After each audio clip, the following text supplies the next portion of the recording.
Welcome to episode 3 of Uncanceled History, ladies and gentlemen. And yes, I do mean those two. I'm your uncanceled host, Thunderbolt. Unlike the previous episodes on cancel culture and the First Amendment, context and history are very important to me as things that you need to know before forming any strong opinion. Or you're just an ignorant instigator, a drama queen, or a failed know-it-all ass. A lot of the problems with America are reduced down to strongly held, uneducated opinions. The Karens, the snowflakes, the cancelers, dare I say Democrats. Yeah, well, so it is with history that we will begin again. Not that those who need this information are going to watch it anyway, and that is the problem. For those who do know the true history, you can skip forward about halfway through and I'll get you today's stuff versus the history. But you have to be able to receive and assimilate facts and not try to ignore or rewrite them, because they will still exist regardless of your attempts. Like before writing the Second Amendment, there was a reason and a need for it. And that reason just so happened to begin in September of 1768. England, already being pissed with the colonial refusal to bend to the Stamp Act and showing their ability to unite and organize, grew worrisome because these colonials were whispering about their desire for independence. Rights were not so different under English rule as we were English citizens at that time. Firearms were an English constitutional right, as was the freedom of speech, in so much as you had a right to express your grievances to the king or other authorities involved in your case or issue. Colonials living in America were English citizens and should have all rights and entitlements. So it was with great anxiety and frustration to the American pioneers when England troops landed in Boston and began a campaign of martial law. Now, this hadn't been done yet, and the troops began taking over buildings and homes for their own needs and living quarters, in opposition to the American colonials. This exact act gave rise to our Third Amendment, prohibiting our military from taking homes and buildings without an owner's consent. The next act was to disarm the population. This began with the required seizure of arms which were to be surrendered unconditionally to specific places or given up to door-to-door visits of troops, or face a search of your own property. This led to the need of our Fourth Amendment, protecting you from unlawful search and seizure, and requires a warrant and probable cause to do either. Now, we're just rolling through the Bill of Rights, so I guess to save me from doing extra videos on individual rights, let me just go ahead and get through these 10 real fast. The fifth, like saying you're going to take the fifth in court, that amendment protects you from self-incrimination and being charged twice for the same crime after acquittal, something called double jeopardy. The sixth gives you the right to due process. We hear about that a lot right now. Speedy trial by jury and a lawyer. In short, this is kind of your early Miranda rights and saying that you're innocent until proven guilty. The seventh gives you trial by jury in financial civil cases and prevents judges from overturning a jury decision. It is your choice to be tried by a single judge or a jury of your peers. The Eighth Amendment protects from excessive fines and bail. Though I don't know who the hell defines excessive, but it does prohibit cruel and unusual punishments, and herein lies where we get to the big debate about capital punishment and the death penalty. The Ninth Amendment's kind of dumb, but I guess we need it, as it basically says that you are also given rights that we will add to you later, and laws can't contradict one another. And then lastly, the 10th Amendment is where conservative and libertarians find their big mojo. It grants the states to retain their own rights to decide anything that is not explicitly stated in the Constitution, which is a lot. Drinking age, smoking age, abortion, dry counties, prostitution, sales tax, income tax, property tax, education standards, and a ton of other things. There's just a lot that the states could do. Okay, so I'm glad we did that. That's all 10. You feel better educated about your rights? No? Deal with it, Karen. So back to England and martial law. Anyone caught at this time with arms or ammunition after the allowed time to surrender them were then subject to harsh charges as rebels and insurrectionists. You hear that word a lot right now too. England added to it by outlawing the shipping of any firearms or gunpowder to North America except by its own navy for English military needs. Samuel Adams, who is immortalized as the name really great beer, well, also happened to be the signer of a Declaration of Independence. And more so to my story, he was the governor of the occupied Massachusetts at this time. Seeing that England was breaking its own laws against its own constitution upon its own people living in the colonies, they were being treated as conquered or indentured citizens of a different nation rather than the pioneers that were working to build upon the expanding empire of England. Adams wasn't having any of it. He told his people in a great quote that having arms is a natural right of resistance and self-preservation when the sanctions of society and laws are found insufficient to restrain the violence of oppression. Let's sink in for a second. But then he had a vote, like a democratic badass would in America, against the orders of the king, and it passed. It required the people of Massachusetts to keep their arms and gave the right to use them in protection from militant oppression and to defend their English rights. Clashes occurred off and on, but the most memorable of these was a Boston massacre of 1770, where civilians armed with only sticks in protest were shot in the streets by the dastardly redcoats. By 1775, it was standard practice for English troops to go on disarming raids through the towns. The Revolutionary War was really kicked off on April 19, 1775, when a militia was stumbled upon in Lexington by English troops. Obviously, they were armed, they were militia, and they refused to surrender their weapons to the soldiers. Men on both sides fell as the firefight ignited, and this was treated by England as if it was an international incident, though it was their own people. Thomas Jefferson wrote the Red Line of American Defiance on July 6, 1775, with the declaration of causes of taking up arms. Everything was a declaration with him. This was a complaint to England a year before the Declaration of Independence, which entailed not only the reasons we needed to have guns, like hunting, Indians, and self-defense, but also threw in the king's face all of the criminal ways in which troops were taking the guns away from English citizens for the last 7 years, and how it was an unconstitutional act. So over the next year, England, sensing revolution was coming and the forcible seizure campaign only could be ratcheted up in an attempt to end a war that had yet to be declared. Like a preemptive strike, but no nukes.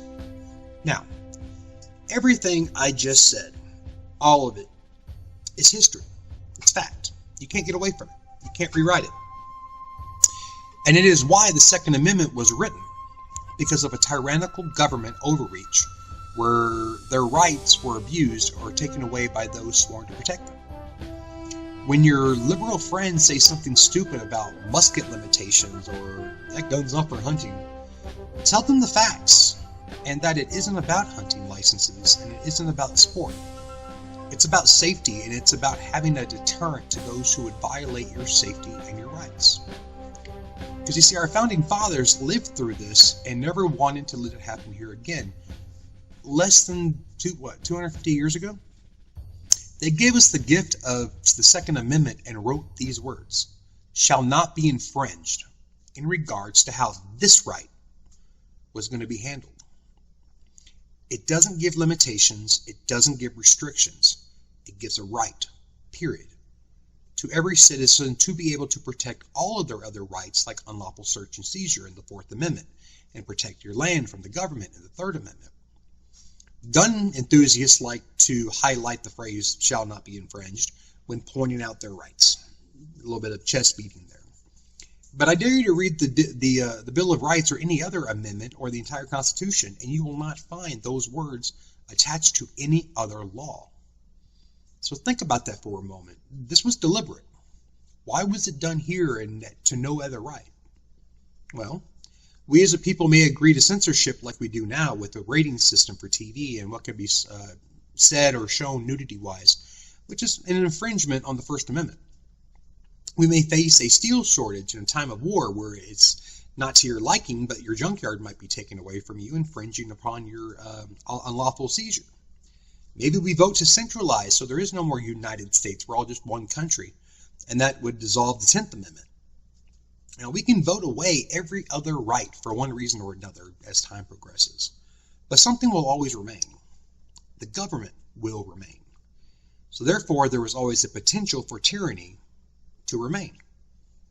So your right to bear arms shall not be infringed, so you will always have a right to defend yourself against any tyranny. Does that make sense to you? Still no? Karen? You out there? Want more recent reasons why? All right. Try the Ottoman Empire. After achieving full disarmament in 1911 of what is now Turkey, from 1915 to 17, under a new socialist rule, the Butcher Battalions, made up of military and released violent criminals and killers, slaughtered 1.5 million unarmed Armenians, 60% of their population, effectively a genocide. More? You got it. How about the late 20s? Soviet Union with the paranoid Joseph Stalin. His government killed or imprisoned 10 to 20 million, we don't know for sure, of his own people after having them forcibly disarmed. He infamously was quoted as saying that if the opposition refuses to disarm, then they will disarm it themselves. That was a decade before World War II and after World War I. Everyone just kind of let it happen because it was within the bounds of their own country and kind of their own politics and issues. I guess the world at that time was just okay with it. Just a few years later, starting in 1935, China banned firearms and proceeded to kill 65 million unarmed dissenters as Mao rose to power and fought to reform China into his new socialist utopia. They weren't communists yet. It was the greatest mass murdering of the 20th century, probably the last millennium. Multiple times over what the Jewish Holocaust was, not to mention Japan piling on soon during World War II on all the unarmed Chinese villages. And once again went on with no international war or intervention. The world was okay with it because it was within the bounds. China is now a communist nation persecuting millions of Muslims and those fighting for democracy in concentration or put into concentration camps for re-education and unconfirmed numbers of murders while they live under the rules of a social credit score that determines your level of conformity while still not allowed firearms. Then, of course, in 1938, we get Adolf Hitler. He enforced the disarming of all German citizens with his Socialist Nazi Party and began his final solution of the Jews. This did lead to a war, however, but that's because he started invading everyone else like an ass. By the end of his cowardly life, over 13 million Jews died, along with minorities, disabled people, Allied sympathizers. They were also killed, unable to defend themselves, not to mention the 80 million or so people that died from the war itself. Fast forward a little bit to 1975 to 77. The ruthless Pol Pot of Cambodia killed 1 million of his own people that were disarmed 19 years earlier in his famous killing fields. 94 saw 800,000 killed in a genocide in the socialist country of Rwanda. Hell, Sweden gets in on all this. AOC and Bernie Sanders' best example of a democratic socialist society. They did something perhaps even worse in their willful turn to a socialist welfare state back in the 1930s. They used eugenics and began by asking for volunteers while forcing the poor and mentally challenged minorities and addicts of their population to undergo involuntary sterilization. This was to keep the birth rate down of those who would depend hardest on the welfare state, even though this was the centerpiece of what they wanted to offer their people, their new ideology. Today in America, Planned Parenthood clinics are all located in poor minority or low-income neighborhoods. It's well known that it has a racist creator, Margaret Sanger. She was another believer in eugenics, and she must be very proud of her legacy today. Because in the end, 65,000 Swedes were involuntarily sterilized in the 1930s during their socialist change. And since 73, the passing of Roe versus Wade, Americans have aborted over 50 million infants on the road to our own socialism. That is eugenics. Population control, keeping populations down by and large by eliminating poor and minority babies. Sorry, I kind of hit a tangent there. I'll probably have a video on all that at a different time. But back to good old 2021. We hear about gun control from the left every election cycle or shooting that causes a media narrative event. You'll hear words like gun laws, registry, background checks, assault weapons, semi-automatic, automatic, machine guns, weapons of war. Let's first get some definitions straight so when we have an argument, we're talking about the same thing.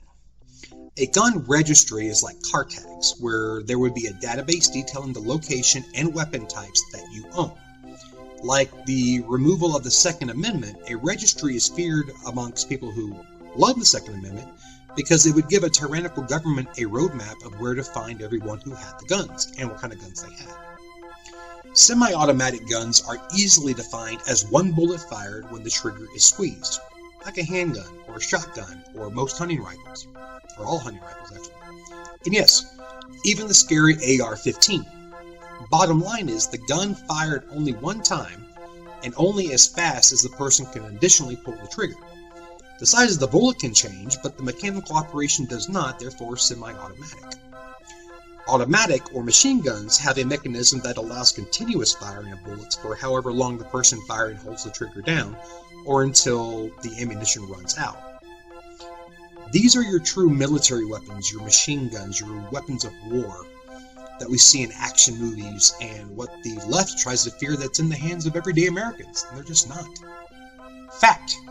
Painting a semi-automatic gun black and adding tactical rails to it so you can add a scope or a laser or a flashlight to it does not make it a different gun any more than you becoming a soldier because you put on a camo shirt and some damn cargo pants. But this is exactly why the AR-15 is a media dog whistle, brought up after all mass shootings even though they're hardly used. Handguns are used in the majority of mass shootings, period. And the AR is a semi-automatic gun with a rather light bullet compared to other rifles. They treat it like a machine gun because it has a tactical military look. But again, take off the rails, take off the additions, and give it a wood finish instead of black, and it is an average person under a camo outfit. It is just another hunting rifle. Not even the strongest ammunition is used in it. Nothing about it is military or capable of faster firing.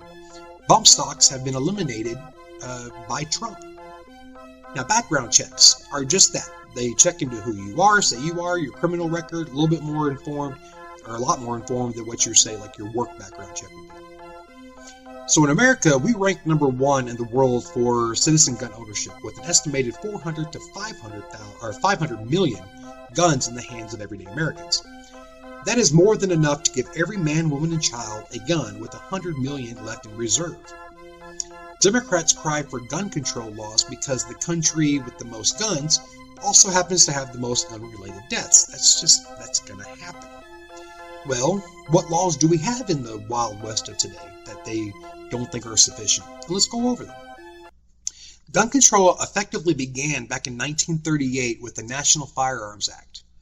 It created a registry, here's that word again, for automatic guns only after all the uses of Tommy guns during the Prohibition era of bootleggers. It also began requirements for federal licensing for interstate dealers and for records to be kept to keep count of firearms being sold. And it also made it illegal to sell to violent felons. 30 years later, we get the Gun Control and Safe Street Act of 1968. It made further improvements to include no sell now to all felons and the mentally ill, raised age for buying handguns to 21, rifles and shotguns were still at 18, and also made additional requirements for dealers to get their sales license. So far I think we're doing good. No felons can have guns. Automatic guns now have a registry. Age restrictions, backgrounds for dealers who had to keep count of the guns being sold. All right, still some more time to go. 2 decades later, we get the first law with the Second Amendment kind of in mind. It's called the Firearm Owners Protection Act of 1986. This banned civilian ownership of machine guns produced after May of 1986 without special federal permits, which again are on a registry. But from here on out, it is now law that the government is restricted from creating a national registry of semi-automatic guns. All legal gun owners are to be left alone. Feds can't use the sales receipts or background checks to create a database of gun owners. That is the law now in '86. Brady, who was himself shot in the head and survived in the 1980s, gave us the Handgun Violence Prevention Act of 1993. This was the creation of the National Instant Criminal Background Check System, or NICS, that is maintained by the FBI. Every gun owner these days is aware of it. It had expanded the background check information requirements for buyers to be checked by NICS as well as the sellers. And now that the FBI is involved, it reconfirmed background checks could not be used to create national registries of legal gun owners by the federal government. 2 laws now have prohibited the creation of a gun registry, while Reagan was the president of one and Clinton was the other. So you have Republicans and you have Democrats. Later in the courts, we get Washington, D.C. versus Heller in 2008. This was a landmark case for the Second Amendment. This allowed for citizens to own and keep firearms anywhere in America for the purposes of self-defense or other. D.C. was trying to ban guns from city limits during this case, denying the Second Amendment rights to its inhabitants. These laws are all federal now and do not include state and local restrictions that are also placed on magazine sizes and where a gun can be or be not inside of certain buildings or gathering areas like government buildings. But on the federal level, the law on the book include 3 different expansions of personal background checks, and now those are being done by NICS and the FBI. It includes a national ban on machine guns, effectively assault weapons, because nothing that is sold today qualifies as assault, without federal licensing, and those licenses actually are on a registry for automatic guns created way back in 1938. You must be 21 to buy handguns, which are the most popularly used gun for anything, and felons and mentally ill are denied purchasing or owning firearms altogether. According to the Democrats, all of that, we still need more serious gun control, even gun confiscation, and even talks of ending the Second Amendment altogether, or at least rifles due to the high-profile media-driven stories on mass shootings. Except handguns are not used, or handguns are used really 3-to-1 against rifles and shotguns. The recent massage parlor shootings leaving 8 dead was done by a handgun. A lot of mass shootings, defined as 3 or more victims, happen with gangs that are typically black, unfortunately, and don't get the coverage as an angry white man does with a rifle. It's not a racist statement to say that. It's a statement of fact. Learn it. Embrace facts. Embrace the truth for what it is. 51% of mass shootings, by that definition, are with a black shooter compared to 23% being white. White mass shootings are vastly against family and friends due to such things as arguments, failed marriages, cheating partners, financial disputes, and mental illness, where the vast majority of black mass shootings are done in connection with other illegal activities like gang activity, drug deals, witness elimination, and other gang-on-gang violence. These are facts given by the FBI Annual Crime Report. Please look them up. Not all mass shooters that make it to the news are white either, despite the liberal narrative. The Parkland shooter, for instance, down in Florida, was Hispanic. This recent Colorado shooter that has quickly faded out from mainstream media, as well as the 2015 San Bernardino couple, were all Arab. The Virginia Tech shooter, he killed 32 and wounded 17, was the worst shooting in America prior to the Vegas shooting that happened. He was South Korean, and he used pistols to get that work done. The idea of whites being the biggest percentage of mass shootings comes from a Newsweek article where mass shootings were defined as indiscriminate lone shooters, aka had no personal connection or reason for the killing. It didn't include mass shootings with intent and actual reasons and disputes like gang activity or organized crime. That is purposefully misleading the American public and skews the facts. AFM, all facts matter. So why go after legal gun owners when it's the criminal element causing over 75% of mass shootings when you include all races together? How violent of a people are the rest of us legal gun owners exercising our Second Amendment rights? Well, with over 370 million people in America and more guns than we could hold, not to mention the horrible, angry, violent, racist white people the Democrats think half of this country is because we voted for Trump, the numbers should be astronomical, right? Guns kill people, not people kill people. Not people kill people. We've heard that for 40 years, and unless it's a cop or a white man. Then it's the person, not the gun. Well, on average, for the last decade or so, about 32,000 people are killed every year by guns here in America. Democrats might have a point. That is a staggering number. That puts us number one in the world. But it's not that easy. We also have the most guns. And about 60% of those deaths are suicides, not murders.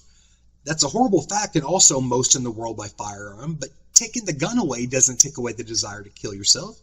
Suicides are on the rise across the country from overdoses, hangings, slit wrists, medications, etc. Mental health is an issue we are just now in America starting to tackle and take seriously, and we're doing poorly at it. Rage, when pushed to extremes, has two endpoints: suicide or homicide. And this country is full of rage from political rhetoric that must be reined in. But with suicides taken out, there roughly leaves about 13,000 killings in America. I mean, damn, that is horrible, and a black eye on the Second Amendment, you would think. But wait, here come the facts. About 68% of those are drug and gang related, criminals who don't follow laws to begin with and don't buy guns from legal sources. They buy from street dealers and stolen guns or off the black market. These are not responsible legal gun owners following the law. So now we are left with a bit over 4,000 deaths by guns, with another 10%, 400 or so, are deaths by accidental discharge. Again, you're going to say how horrible that is. Now, 400 people a year, and think of the kids, think of this, and yes, it's all sad. But there's 47,000 accidental poisonings, 37,000 auto deaths, 34,000 falls. Those are all stats from 2015. 400 accidental deaths by 400 million guns. Think about that. The auto industry would kill for those kind of numbers. So we're down to about 3,600-ish. What about legal self-defense? What the law is intended for? There is nearly 1 to 2 million cases a year where someone pulls a gun for self-defense. Upwards of 200,000 of those are women. So these out-of-control gun nuts protecting their life, family, and property over someone else's life must account for the rest, right? No, about 260 on average. Less than accidental deaths. With 2 million guns being pulled, that is actually amazing self-control. You know what? I think these people might actually know how to use their damn firearms responsibly.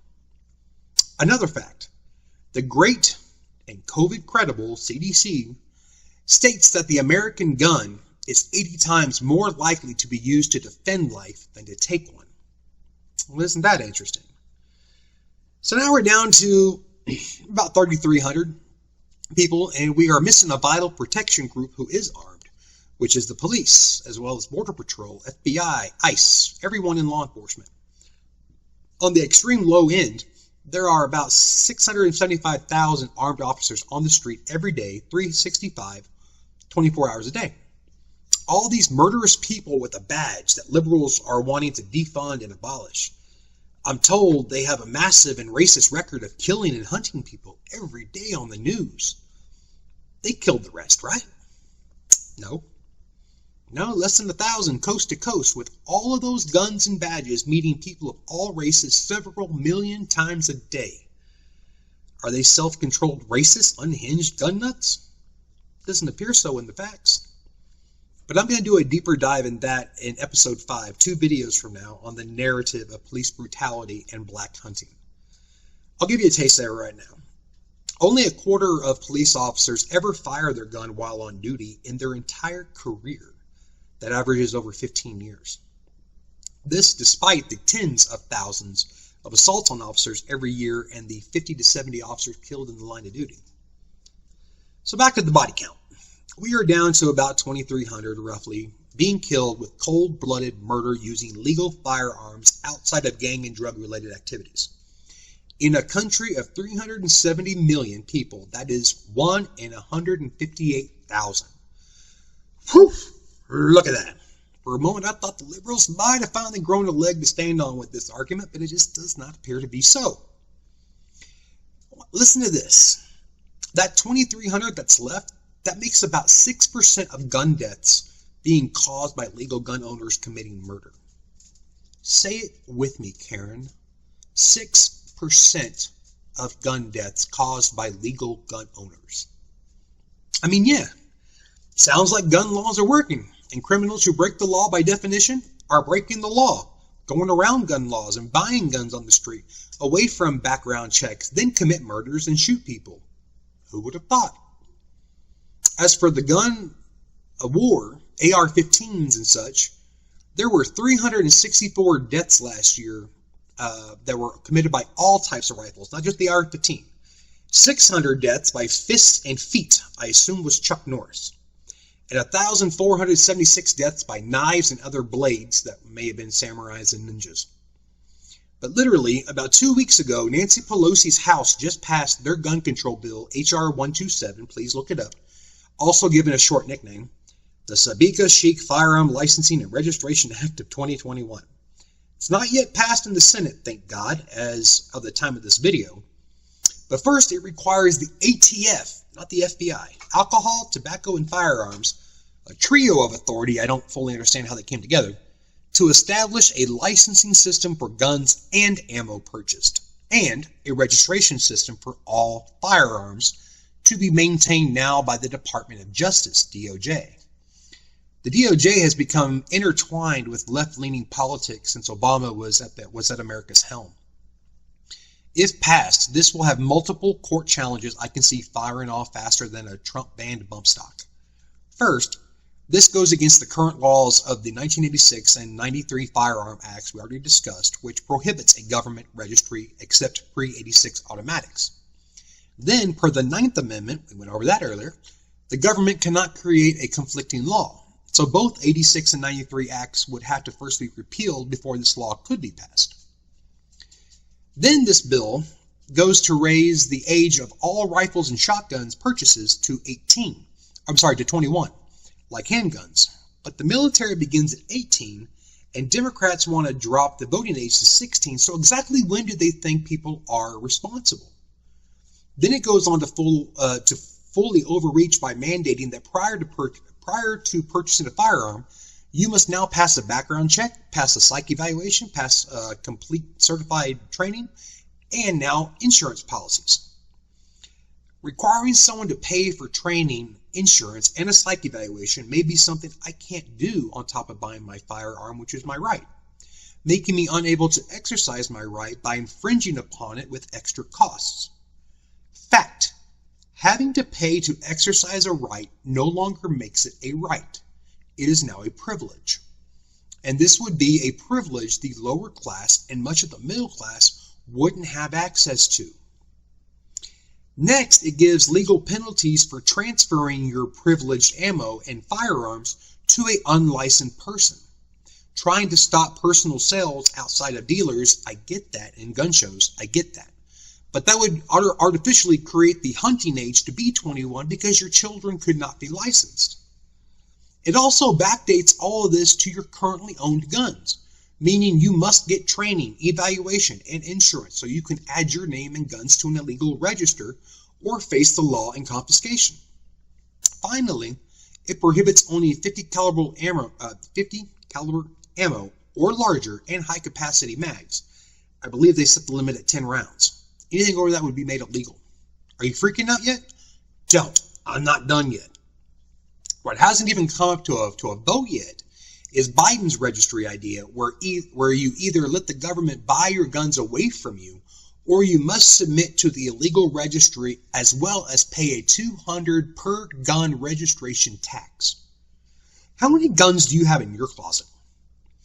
With the minimal of 400 million guns in America, Biden and the progressives think they could raise $80 billion with an illegal tax on this illegal registry or disarm the public while pushing through his socialist agenda.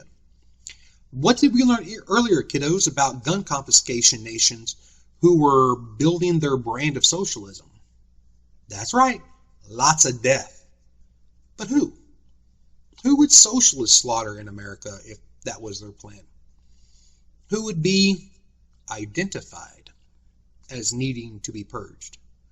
How could you segment groups of Americans without alarming the public? You'd have to make it feel like there was a danger to not conform. Something could be canceled, maybe. How could you turn normal everyday people against an entire subgroup of people? mean, Hitler did it. I mean, you'd have to cause such hatred among Americans and declare oppression is a cause of this subgroup and this identified group. Identified. I got it. We could start a campaign of something called identity politics. Make it the Boy Scout badges where there are a lot to choose from and be had, and then choose which ones are bad and let the media tell everyone about it. That's how you would find the most hated scoundrels of our society. Spread out the haystack to find the shining needles that are the thorns in the side of the radical change. And have social media and celebrities reinforce this idea like a propaganda machine. Yes, yes. Sounds like a great idea for episode 4, Identity Politics. That's right, within the next 2 weeks, I'll be dropping another Truth Bomb episode dedicated to identity politics and how, like cancel culture, it has been weaponized by the left with no end in sight. But I sure as hell have an educated wild guess of where it's going. Hopefully, if you watched all the way through till now, you can guess too. So, please, my fellow Americans, like, share, subscribe, hit that bell to be notified of my randomly released content, because I have other things in the work besides the Uncanceled History videos. If you have anything that you think is being canceled that you would like me to speak on, please drop a comment or email me at the address right there. Right there. Be safe, America. And as always, don't be